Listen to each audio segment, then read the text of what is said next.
Well, hello, I'm Boxflyer, and today I'd like to talk about swapping out wheels on a 2016 BMW R1200 Wethead. I switch tires frequently, and so I have a second set of rims that tires are mounted on, and I'm going to go through the process of how I switch out tires on my bike.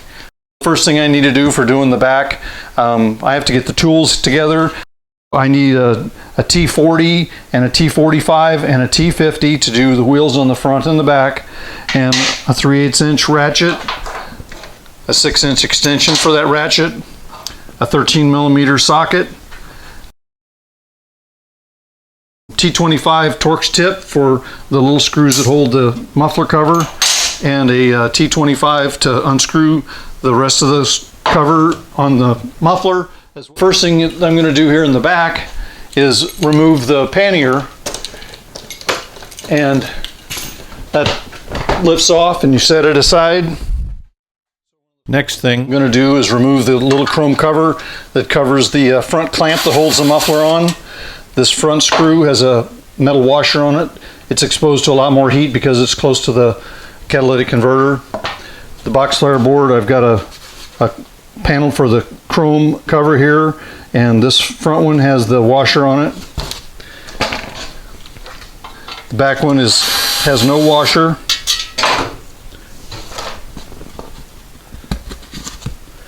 And the top one is easy to get to with a small tool, that a 90-degree ratchet with this T25 on it. The tools will be all included in a list in the description below this video.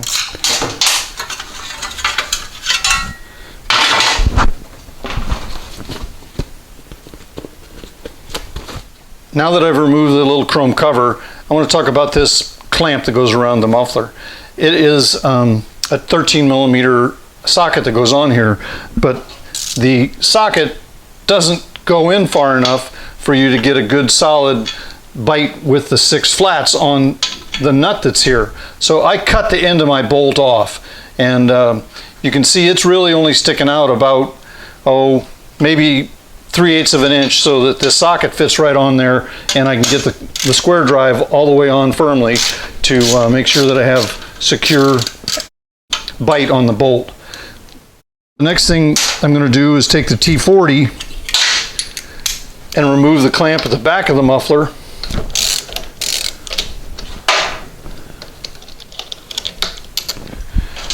And then we'll just wiggle and slide the muffler off the clamp and set it down on something to protect it from being scratched. The rear wheel now is accessible. I put it in first gear, and this is where I need the T50 Torx. These are M10 bolts.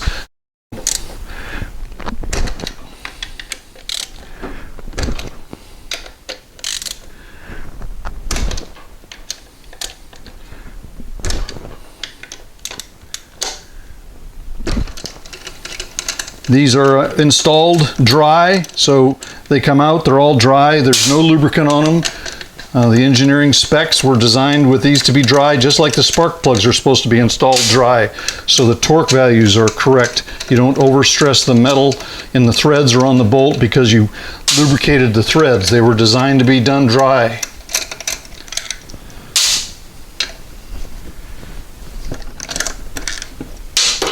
Once the last lug bolt is out, you can set your wheel aside or go change your wheel.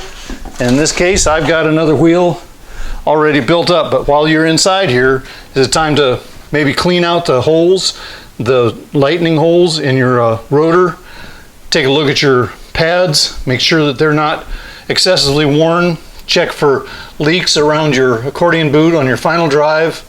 Make sure you're not getting any leaks from the bottom, your speed pickup, and everything else just generally looks to be okay. So now it's time to put the other wheel back on. I just get a bolt on the extension and pick this up with one hand. If you put the first one all the way in, get it completely seated, the ring on the center of the hub and one bolt will keep everything lined up so that you can put in all the rest of the bolts pretty easily.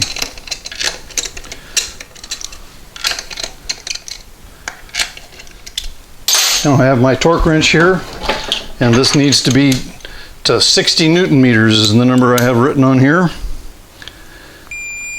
It's part of what's listed on the torque sheet for the wet head torque sheet. Wheels and brakes. Wheel to the flange on the rear, 60 on dry threads, 60 Newton meters on dry threads. So it's still in first gear, and I need to run this up to 60, and then I tighten these in a cross torque fashion.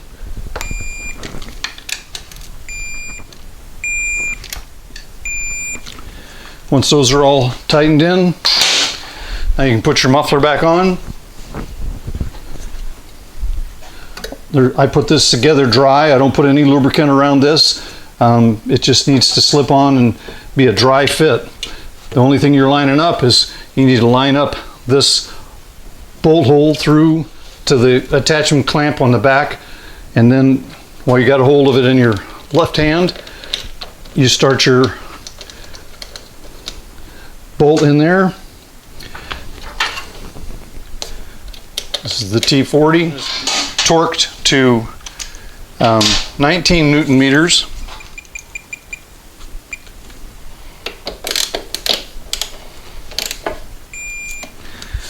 And the front clamp up here is torqued to 22 Newton meters. Here's the chrome cover that goes back on.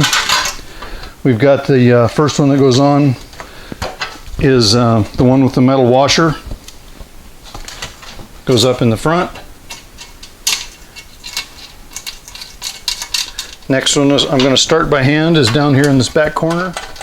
These two are easily accessible by the driver drill, but you need to get all three of them started before you get any of them tight to make sure you can get each one of them lined up, started by hand.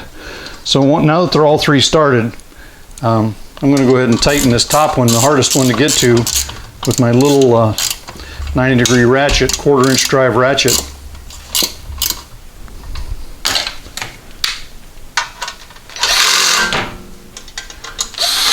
My driver drill is set to 5 Newton meters, and now I can go ahead and put on the pannier.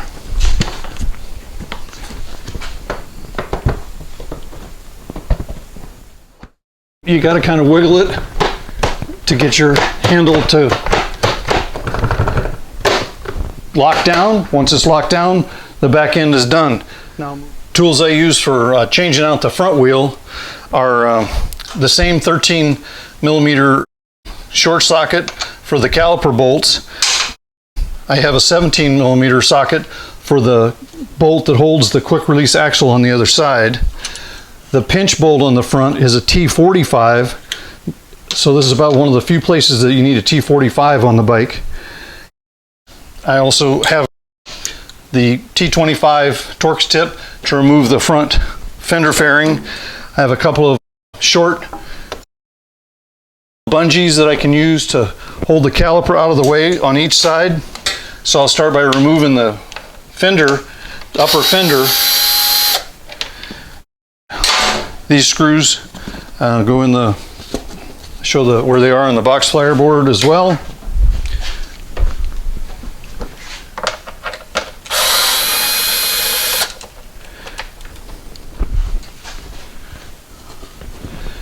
Now, the trick to removing this front fender is it slides forward and then it comes straight up. So when it's time to replace this, we'll get this extension with the threads on it and this part to go into these two holes, and then it slides back and catches this hook. So once it's out of the way, now there's a big slot in this opening in this big piece of plastic so that the tire can roll out while it's on the ground. I'm going to go ahead and remove the caliper bolts, and these are the 13 millimeter bolts that hold the caliper onto the front fork.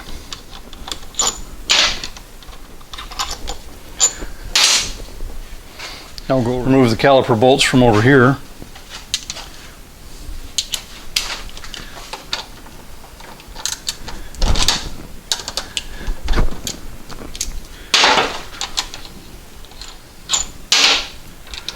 top caliper bolt has a small clip that holds the speed sensor wiring on it, so you just need to remember to put it under the bolt when you put it back on.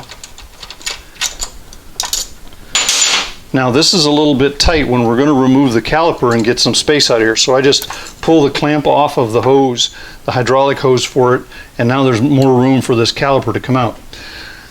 My advice is to try and ensure that you don't have a weight on your wheel in this area of your wheel while you're trying to get this out. So you pull the caliper off of the dowel pins that are on the fork, and you just twist it on the rotor so that it pushes the caliper pads, the pads back in a little bit. And then when you pull it off, there's just enough room for it to swing past the rim. And once I have it loose from that, I'll hook up one of my bungees and pull this up out of the way and hold it out of the way so it's not interfering with the wheel moving out. So while I'm over here, the other thing I need to remove is the bolt that holds the quick release axle in from this side. So what I do with it is I take it all the way out. When it's completely removed, I start it back in with about 2 turns engaged, just 2 thread turns engaged. And that's going to be so that when we push it through, it will put the force on this quick release axle so that you don't damage anything by hitting the inside of the threads. Now the last thing to remove is the 2 pinch bolts that hold, you don't have to remove, you just need to loosen the 2 pinch bolts at the bottom of the fork that hold the quick release axle in place. So once these 2 pinch bolts are loosened up, I've got this bolt sticking in the end of the quick release axle, and I'm just going to hit it with the butt of my hand and just going to push the axle loose out. You'll see the axle will come out of this part down here. So now I'm going to be able to get a hold of this. So up until this point, I've left all of the weight of the bike from the center stand onto the front tire. Now is the time I'm going to raise up the front of the engine, put the weight of the bike on this little jack, scissors jack I got from a junkyard, and the weight of the bike will be pivoting between this jack stand and the center stand of the bike. So just raise it up. It's free and off the ground. Still need to remove this caliper. I twist it a little bit, pushes the pads back in, pull it out of the wheel, hold it up with a bungee. Well, before I take it off, this is a good time to spin your wheel and listen for any unusual sounds coming from either bearing. And if you have any sounds at all, while the wheel is off the bike is the time you want to service your bearings. So once the weight is up, you can lift the weight off the axle, pull the axle straight out, and just set it down in a clean spot. And since I'm going to change wheels completely from one set of wheels to another, I need to keep this spacer. The spacer needs to go with a new wheel.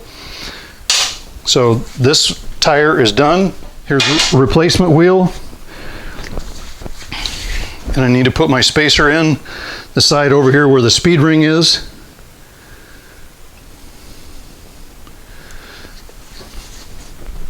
You pick it up, put it right through the slot in this the backing part of the front fender, and it just slides right between the 2 forks.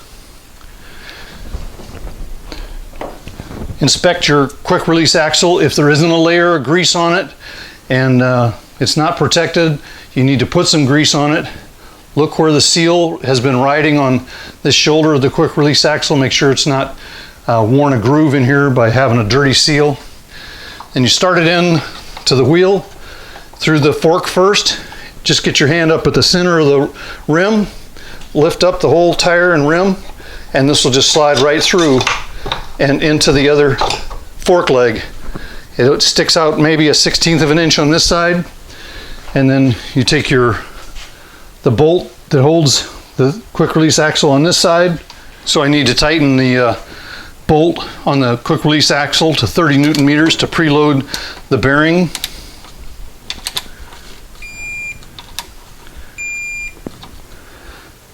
29.8, that's good enough. Make sure there are no unusual sounds either from a seal rubbing or a bearing that's grinding. This one's got brand new bearings in it, so it's rolling a little tighter than before. It's time to torque the pinch bolts right here on the bottom of the forks. There's 19 Newton meters for that one.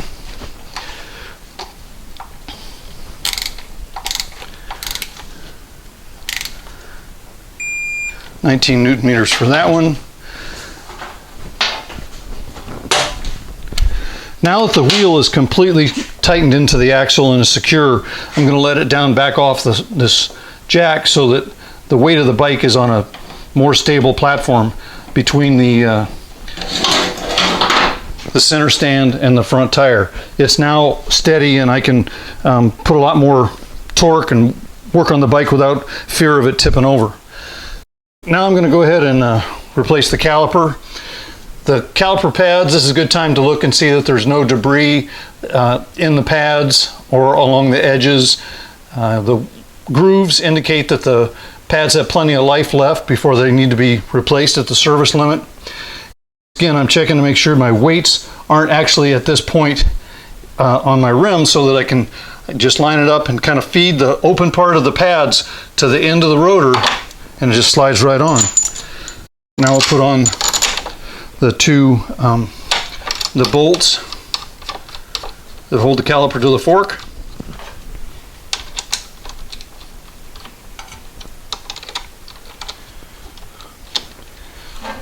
These get tightened to 38 Newton meters.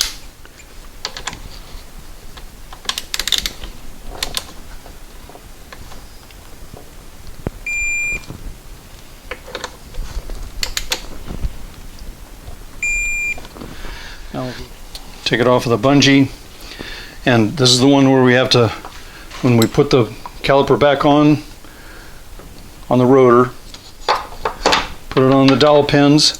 Remember, our little stainless steel clip that holds the speed sensor wire has to go between the caliper and the head of the bolt. 38 Newton meters is still set here.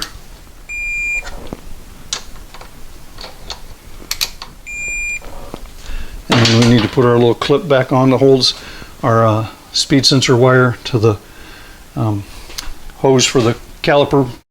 I'm going to remove my little bungee from this side, remove my bungee from this side. Now it's time to put the front fender cover back on. Once again, you line it up just straight up and down, straight up from these two slots that are here, and the fender just slides right back down. All of those go into their slots, and then you push it straight back, and it lines up all of the bolt holes here. So take these out of the Boxflyer boards, tighten these up to 5 Newton meters.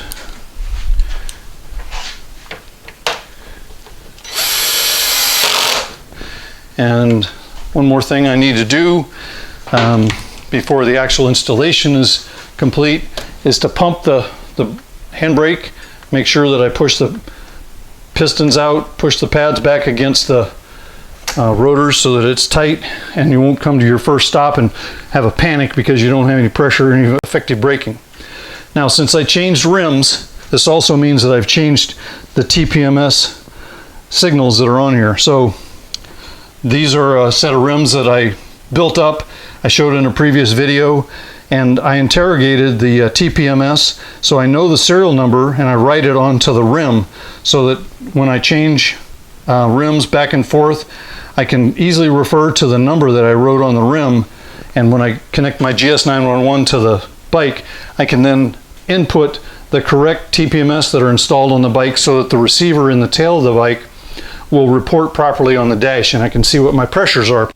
That's pretty much all there is. It's an easy, about a 30-minute process to change out your tires completely. The reason that I have numbers written on all of these spots here is that last summer I was out in Utah and I needed to change my tires. I went to a dealer that sold tires, but they didn't have a service department that did any work on the bikes. They said, you bring us your rims, walk in your rims, and we'll change your tires for you. So I had to prop up the bike and do all of this work that I just did right here on a sidewalk right outside the shop of this motorcycle shop out in Utah. So having the ability to do this is one thing, but knowing what tools to carry with you on the trip makes this job doable. As always, thanks for listening. I'm glad you're enjoying my channel.